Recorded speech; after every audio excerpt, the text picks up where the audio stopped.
Okay guys, so I'm going to go ahead and record a second week of instruction for you, just so you know what's going on. So once again, we are in Schoology, and once again, we will just click on courses. And this time, to mix things up a little bit, I'm going to go ahead and click on second period. If the school closures extend, I'll go ahead and do third, fourth, and seventh hours as well. But right now we're just going to click on second hour, which should look the same as everybody else's, so no big deal. So go ahead and click on your course.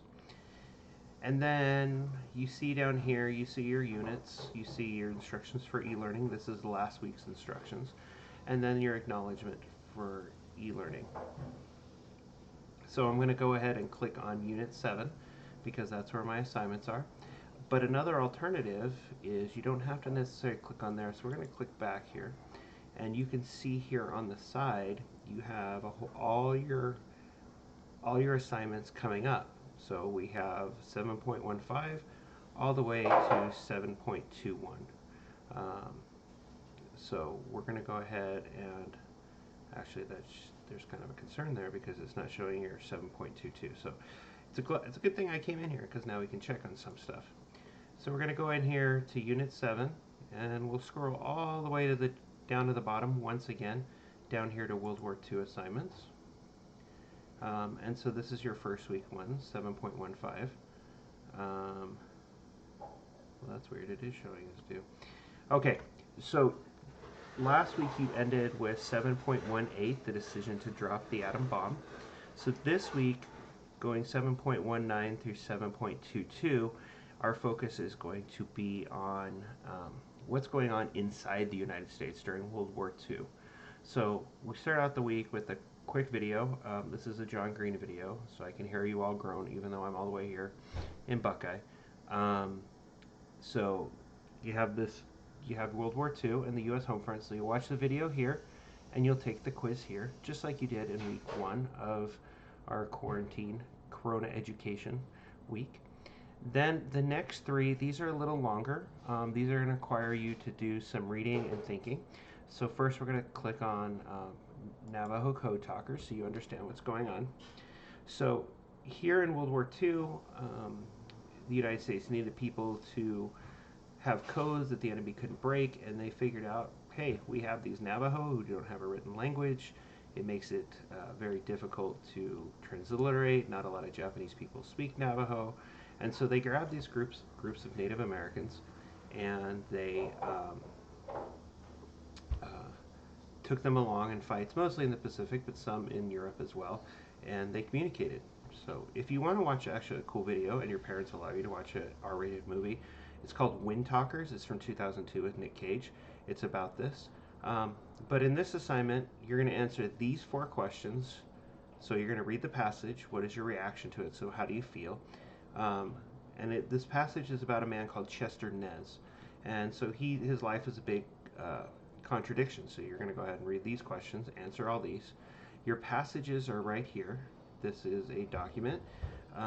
Some people have already done this. So what they've done is they've opened this document up like this.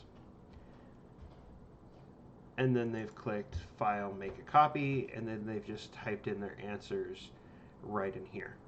Okay? So you could do that, or you can just type these questions on your own document and submit this document. You're not required to do the whole thing, but you are required to do these 4 things.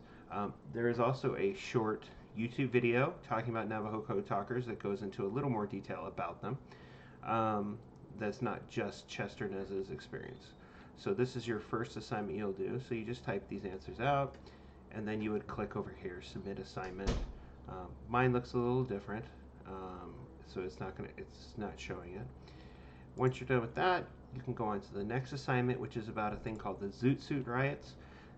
This deals with the Mexican-American experience in the war.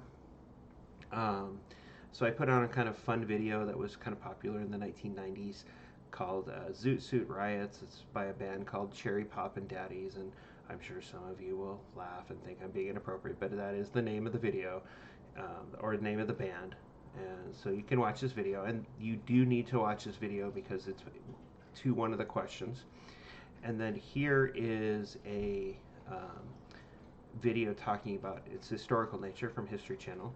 Both of these are really short. I want to say the song's like 2.5 minutes, and this one's like 5.5 minutes. But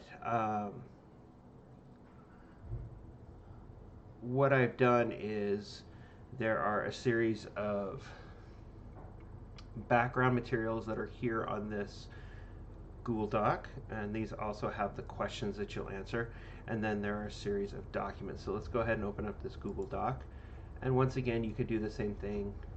Once it's open, click File, make a copy, and then the questions down here at the bottom, you can just type your answers here. But at the beginning of this document is a series of information about the Zoot Suit riots, which occurred in Los Angeles. There's some things here like the Braceros program that was talked about in the first video for the week. The Sleepy Lagoon murder trial deals specifically with the riots. This is what caused the riots, but there's some more detail here. Now down here it says according to document A, according to document B. Now if you weren't paying attention, there's no document A, no document B, so you're going to get confused. So we go back to Schoology, and here in this PDF, notice it says here document A and document B. And if that's too small for you to read on your screen, you can go ahead and click on the pop-out button, and it gets it much larger. And if you wanted to, you could zoom it and make it as big as you want. You could print it out. You could do whatever you need to go ahead and answer it. This gives you two different points of view about the Zoot Suit riots. One thing I will tell you though, do not write as one of your answers Zoot Suiter. Preferably use the Spanish term that they called themselves. And then here's some vocabulary if you don't know what's going on or some of these words don't make sense. You can see the vocabulary there. But here's document A, document B, and those go with the first two questions. The third question, you are comparing the two to each other. Which one do you think is more trustworthy, and why do you think so? So this is mostly going to refer to these. This question might confuse some of you. How did the context of World War II influence the riot? So basically it's asking what's going on in the larger world and how did that affect this event in Los Angeles and 7 other cities. Number 7, I want you to watch the video. Do you think the video and the song itself, even though it was kind of a pop song, it's actually a ska song, but do you think this song by Cherry Poppin' Daddies is historically accurate? Yes or no? And when you answer yes or no, go ahead and defend your answer. Actually change that, get rid of that. And then what more would you guys want to know, right? Don't write something like I don't want to know anything or I don't really care. Just write something in there, something more you'd want to learn. Like, did Zoot Suits expand beyond the Mexican American community? Some of you guys who like old cartoons, there's a bunch of Tom and Jerry cartoons where Tom the cat is wearing Zoot Suits, him and his buddies, and they're always kind of like little gangster style. So this was a gangster style at the time. So were other minorities wearing specific fashions that made white Americans angry, or they were fine with it, or yada yada yada? Or what did Mexican American women wear as opposed to the men who wore the Zoot Suits? The women weren't wearing the suits. So there's a whole bunch of questions you can ask. Just come up with something. So we're going to go ahead and close these. And your last assignment for the week,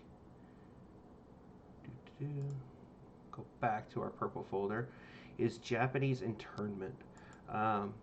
This is kind of a unique period in American history where we took people of Japanese descent during the war and we put them in concentration camps. Now, in the United States, we usually don't call them concentration camps because that's kind of a bad word, dealing with, the Holocaust and what Nazis did to Jews and gays and Roma and Russians. Here we tend to call it internment camps, but there's no difference. We literally took these people and took them out of their homes and put them in camps in the middle of nowhere. Most of these camps were in Arizona and Utah. I actually wrote a paper about one, Topaz in Utah. But Manzanar was here in Arizona, very famous. And you guys who are Star Trek fans, Captain Sulu was actually spent his childhood in one of these camps. And yes, they put men, women, and children in these camps. old and young. If you were of Japanese descent, didn't matter if you were an American citizen or not, they put you in these camps. So here's a PowerPoint with some information. Here's a video with some information. Then you have this document. Now let's talk about this document, because if you've noticed, there's no Word document here. So for this assignment, you will have to create your own Google Doc. Now there is an option over here, and I can't show you because I have Teacher View, where you can click Submit an Assignment, and then it pulls up a screen, and you can just start typing. If you want to do it there, that's fine. To me, I'd rather have a Google Doc, because then I could have two screens side by side, kind of like this. And then I can, well, I don't know why that did that. Oh, there we go.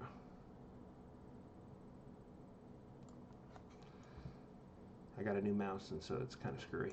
So anyways, you could have two documents side by side like this. Hold on, let me turn myself into me. Open up a Google Doc here like this. Create a new blank document. You know, call it 7.22 Japanese internment. Also, please don't do this. Do not write Jap.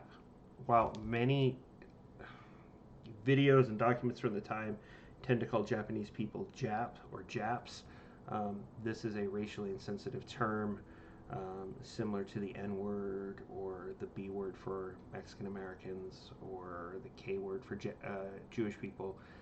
I'm sure you guys can think of many different ones. Don't just put Jap. It's racially insensitive, so put Japanese like this. And then when you scroll down here, and why is that not letting me open it? Hold on. Oh, apparently you got to open it first, and then make it, and then split the screen. So for this document here, this is where your questions are going to be. Here's some more information. This is document A. When it's talking about document A in the questions, this is what they're talking about, this timeline. Document B is called the Munson Report. This is a report by FDR's State Department talking about if Japanese Americans could be loyal. Here's some, excuse me, here are some vocabulary terms if you don't understand the passages. Document C is called the Crisis. This was written by the NAACP, so normally an organization that works for African American rights, but they were trying to help, right?